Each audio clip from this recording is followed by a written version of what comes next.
আত্মসমর্পণ জামিনের জন্য মহামান্য আদালতে হাজির হয়েছে অভিনেত্রী। হত্যা মামলা চেষ্টার যেই কেস তার বিরুদ্ধে করা হয়েছিল তার বিচার অনেক দিন ধরে চলছে।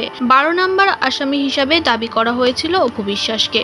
তবে সঠিক সময়ে জামিনের কাগজপত্র জমা দিয়ে তাকে নিয়ে করা মামলা যে সম্পূর্ণ মিথ্যে, তিনি নির্দোষ, তিনি সেখানে প্রেজেন্টই ছিল না, সেই বিষয়ে সমস্তটা জানিয়েছে তার আইনজীবী। একজন উজ্জ্বল নক্ষত্র, তিনি 100-র উপরে ছবি আমাদের উপহার দিয়েছেন। বিগত 2/6/2025-এ তিনি মহামান্য হাইকোর্ট বিভাগ থেকে অ্যান্টিসিপেটরি বেইল নেন। পরবর্তীতে 6 সপ্তাহের শেষে আজকে নির্ধারিত সময়ের মধ্যেই আজকে 41তম দিনে আমরা বিজ্ঞ আদালতে স্বেচ্ছায় আত্মসমর্পণ জামিন চেয়েছি। আদালত সেখানে আমাদের উভয় পক্ষের বক্তব্য শুনেছেন, প্রসিকিউশনও সেখানে উপস্থিত ছিলেন, তারা তাদের পক্ষে কথা বলেছেন। আমরা আমাদের আসামির পক্ষে আমাদের যে ডিফেন্সগুলো রয়েছে সেগুলো নিয়ে আমরা কথা বলেছি। জোরালো আলোচনা শেষে, বক্তব্য শেষে এবং সাবমিশন আমাদের নেওয়ার পরে আদালত এটা অবজার্ভ করলেন এবং যেহেতু এই মামলাটা একটি একেবারে ঢালাওভাবে মামলা, আপনারা যদি লক্ষ্য করেন মামলার আর্জিতে 1 থেকে 9 নম্বর এজাহারকারী বা আসামি যারা রয়েছেন তাদের নির্দেশে মূলত 10 থেকে 283 নম্বর আসামি যারা আছেন তারা বাদীকে আহত করেন।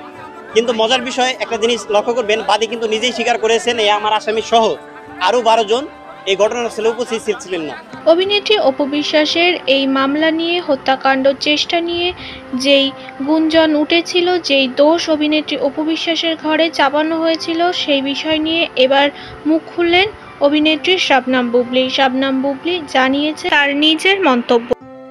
আসলে অন্যায়কে কখনো প্রশ্রয় দেই না। এটা হচ্ছে তোমার নিজেকে ক্লিয়ার করা, এটা হচ্ছে তোমার নিজেকে জাস্টিফাইড করা যে fine, I am not that person, আমি এই কাজটা করিনি বা আমি এই জিনিসটা বলিনি, যে আসলে ব্যাপারটা তো এরকম না, তখন একটা ভুল বার্তা দর্শকদের কাছে যাবে। শাবনাম বুবলী জানান, হয়তো অপু বিশ্বাস সত্যি নির্দোষ, এত বড় একটা মিথ্যে অপরাধ তার ঘাড়ে চাপিয়ে দেওয়া হয়েছে। বাংলাদেশের আইনজীবীর প্রতি সম্পূর্ণ বিশ্বাস ও ভরসা রাখেন সকলে, অপু বিশ্বাসও রেখেছে এবং তিনি যথাসময়ে সবকিছু জমা দিয়েছে। তার কোনো ফল্ট নিজের মধ্যে পায়নি বলেই তিনি সঠিক সময়ের মধ্যে সবকিছু প্রমাণ করতে পেরেছে এবং নিজেকে নির্দোষ প্রমাণ করেছে।